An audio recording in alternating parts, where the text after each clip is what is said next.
Am I the asshole for making cinnamon bread for my sisters-in-law when my mother-in-law is allergic to cinnamon? I, female 22, have jumped on the sourdough bread train. I now make the bread we eat instead of buying it. And when I make a loaf of bread, I post a picture of it and post it to my story. I've had several people slide up and say they would love a loaf, including my in-laws.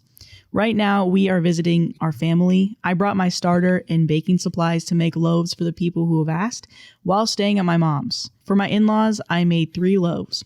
The sister-in-laws, high school age, wanted a cinnamon swirl loaf, so that's what I made for them. My mother-in-law said she's allergic to cinnamon, so I made her 2 small loaves, regular and a cheddar jalapeno.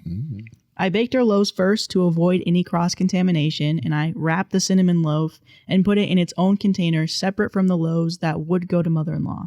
When I dropped them off, I made sure to tell them that 1 loaf was cinnamon. Today, while we were there, mother-in-law cuts herself a slice of the cinnamon bread, saying she wanted to taste it.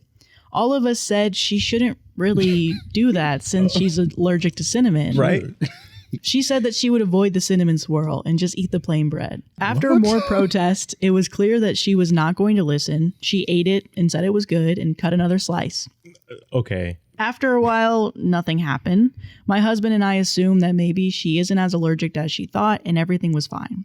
We went back to her mom's house and an hour later, both our phones started blowing up. Mother-in-law says I gave her horrible diarrhea with my nasty bread and is now claiming that I tried to poison her by giving them bread that has cinnamon in it. My husband has pressed that I did everything I needed to do to keep the bread separate and that eating cinnamon bread was 100% her choice. So she and now my husband's grandma are adamant that I shouldn't have brought cinnamon bread in the house at all. And I should have just told my sisters-in-law no. I thought bringing it would be fine. I've been there plenty of times when sister-in-laws had cinnamon rolls on the stove or snickerdoodle cookies in a jar. I assumed that she wouldn't even touch the container because as far as I had seen, she didn't touch the other stuff.